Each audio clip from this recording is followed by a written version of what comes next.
जय जिनेंद्र। अगर आपको ऐसी जैन ज्ञानवर्धक कहानियां सुनना पसंद है तो हमारे जैन संसार चैनल को जरूर सब्सक्राइब करें। ईमानदारी का चमत्कार। बहुत समय पुरानी बात है।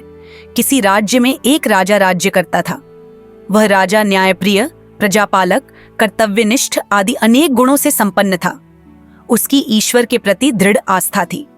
वह प्रत्येक कार्य ईश्वर को साक्षी मान के करता था। उसकी मान्यता थी कि भगवान 3 लोक और 3 काल की समस्त बातें एक साथ एक समय में जानते हैं। यदि कदाचित मैं कोई चोरी छुपे कार्य करूंगा तो उसे भगवान सर्वज्ञ होने से जान ही लेंगे, चाहे जनता न जान पाए।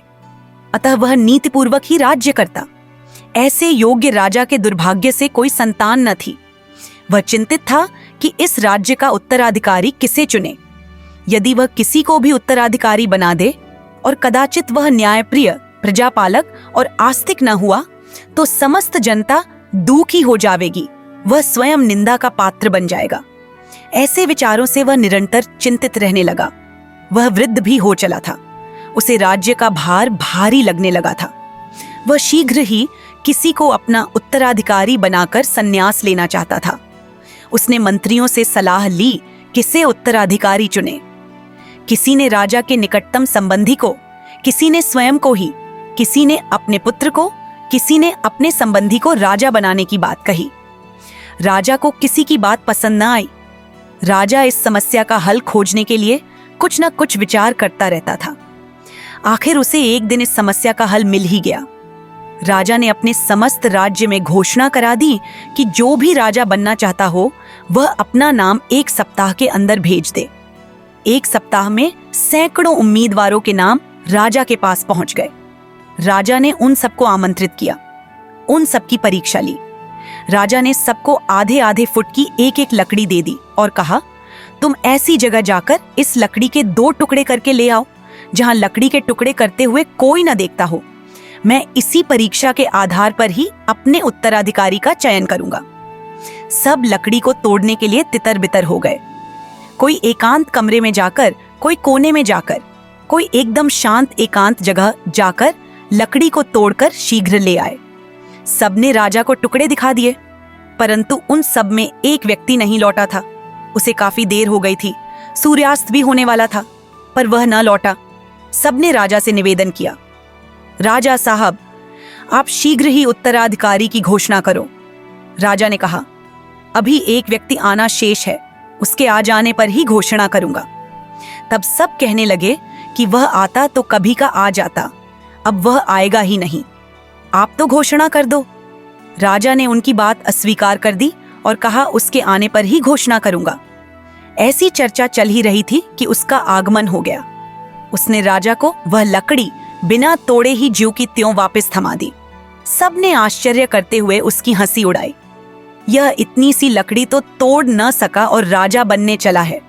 राजा ने मन में यह निश्चय कर लिया था कि यही राजा बनने के योग्य है। फिर भी उसकी सच्ची परीक्षा के लिए तेज स्वर में कहा, जब तुम इतने समय में इतनी सी लकड़ी नहीं तोड़ पाए तब तुम राज्य क्या संभालोगे? ये देखो, ये सबके सब कितने बुद्धिमान हैं जो शीघ्र ही लकड़ी के 2 टुकड़े करके ले आए।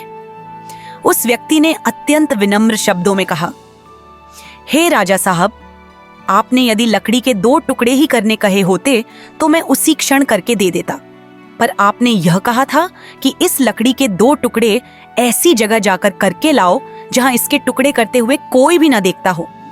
मैं अनेक गांव, नगर, जंगल में गया, पर कोई भी ऐसा स्थान न मिला जहां उसको तोड़ते हुए कोई देखता न हो। जहां भी तोड़ता वहां कोई मनुष्य या पशु भले न देखता हो, परंतु वहां मैं स्वयं व भगवान सर्वज्ञ तो देख ही रहे थे। फिर मैं कैसे तोड़ सकता था, ये आप ही बताइए। राजा ने इसका कोई प्रत्युत्तर नहीं दिया और कहा, आज रात्रि हो चली है, सभी अपने अपने घर जाओ, कल सभा लगेगी, उसमें विधिवत उत्तराधिकारी की घोषणा करूंगा। आप में से ही किसी को उत्तराधिकारी बनना है। सब अपने अपने घर चले गए। सब अपने मन में राजा बनने की उत्सुकता लिए हुए रात भर सो न सके। प्रातः होने पर सभी सज धज कर सभा में जा पहुंचे। जनता भी खचाखच दरबार में उपस्थित थी। सभी मंत्रीगण मंच पर उपस्थित थे। भगवान और राजा के अतिरिक्त किसी को भी यह ज्ञात नहीं था कि कौन राजा बनेगा। कुछ ही देर में राजा मंच पर उपस्थित हुआ। उसने आते ही उस व्यक्ति को बुलाया जो बिना लकड़ी तोड़े ही वापस आ गया था। वह व्यक्ति मंच पर पहुंचा। राजा ने अपना मुकुट उसके मस्तक पर लगाया, उसे राज सिंहासन पर बैठाकर उसका राज तिलक कर दिया, उसे अपना उत्तराधिकारी बनाने की घोषणा कर दी। सभी दांतों तले अंगुली दबाने लगे थे, यहां तक कि उत्तराधिकारी भी। वह हैरत में पड़ गया था कि मुझे राजा कल क्या कह रहे थे और आज यह क्या कर रहे हैं। आखिर उससे न रहा गया। उसने समस्त जनता के समक्ष राजा से यह प्रश्न पूछ ही लिया, आपने उन सबको राजा न बनाकर मुझे ही क्यों राजा बनाया? राजा ने कहा, तुम इस योग्य हो, तुम कोई भी अनीतिपूर्वक कार्य नहीं कर सकते हो, क्योंकि तुम्हें यह भान है कि इसे देखने वाला भी कोई सर्वज्ञ है। शेष सबको राजा इसलिए नहीं बनाया कि वे सर्वज्ञ को जानते ही नहीं हैं। अतः कोई भी अनीतिपूर्वक कार्य करने में उन्हें संकोच नहीं होगा। सबको राजा की बात बहुत पसंद आई। राजा ने यह सच्चा परीक्षण किया था।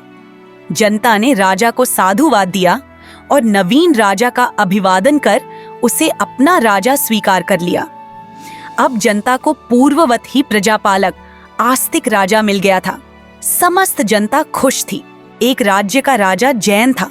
जब राजा सायंकाल नगर में प्रजा की हालत जानने के लिए घूम रहे थे, तब एक व्यक्ति को दयनीय हालत में जब भिक्षाटन करते देखा तो अपने सिपाही की ओर व्यंग्य कसकर बोले, सिपाही, ये हैं हमारी प्रजा, हमारे राज्य में सभी व्यक्ति जिन्हें देवता के रूप में जाना जाता है, ये तो भिखारी हैं। सिपाही ने उस समय तो कुछ नहीं कहा, लेकिन जब राजा महल में चला गया तो सिपाही वापस आया और भिखारी से पूछा कि वह भिक्षाटन क्यों करता है।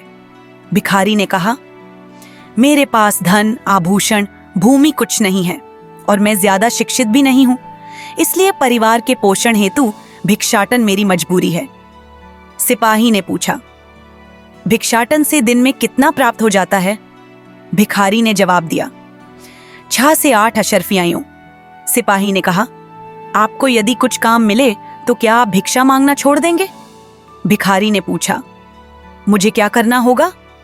सिपाही ने कहा, आपको ब्रह्म मुहूर्त में स्नान कर स्वच्छ वस्त्र धारण करके प्रतिदिन 11 माला नमोकार मंत्र का जाप करना होगा और इसके लिए आपको प्रतिदिन भेंट स्वरूप 10 अशर्फियां प्राप्त होंगी। सिपाही का प्रस्ताव भिखारी ने स्वीकार कर लिया। अगले दिन से भिखारी ने भिक्षाटन करना बंद कर दिया और बड़ी श्रद्धा भाव से नमोकार मंत्र का जाप करना प्रारंभ कर दिया और शाम को 10 अशर्फियां भेंट स्वरूप लेकर अपने घर लौट आता।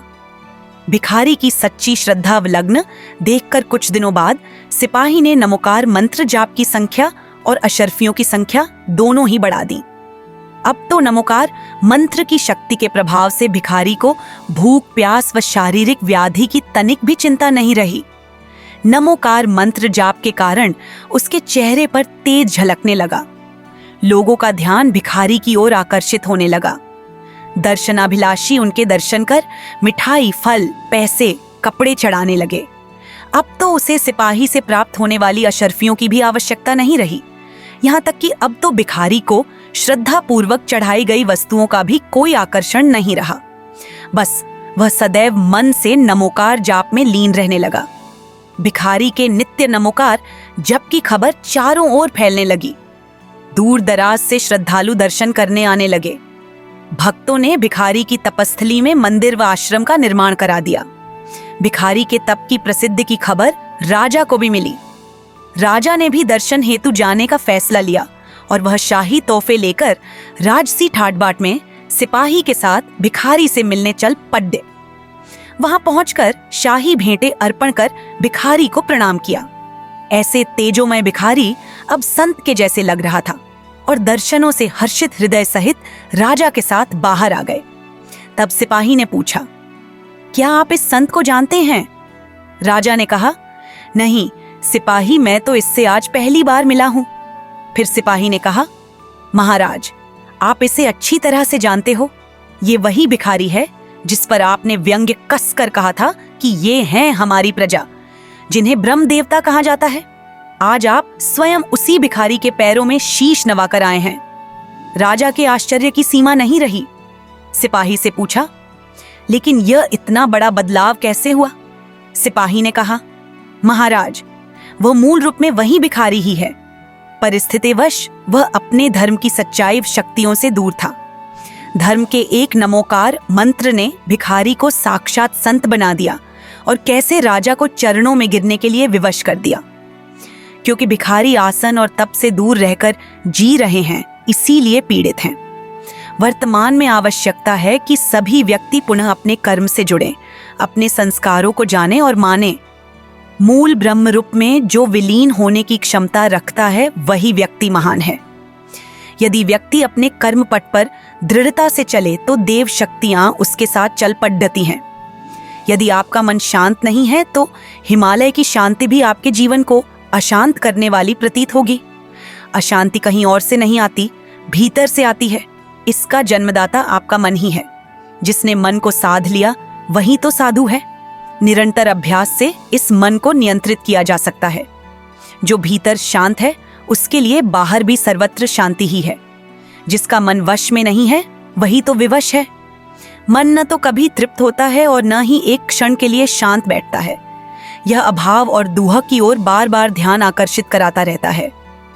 कभी कहीं आपको यथोचित सम्मान न मिला तो अकारण ही यह बार बार अपमान होने का एहसास कराता रहेगा।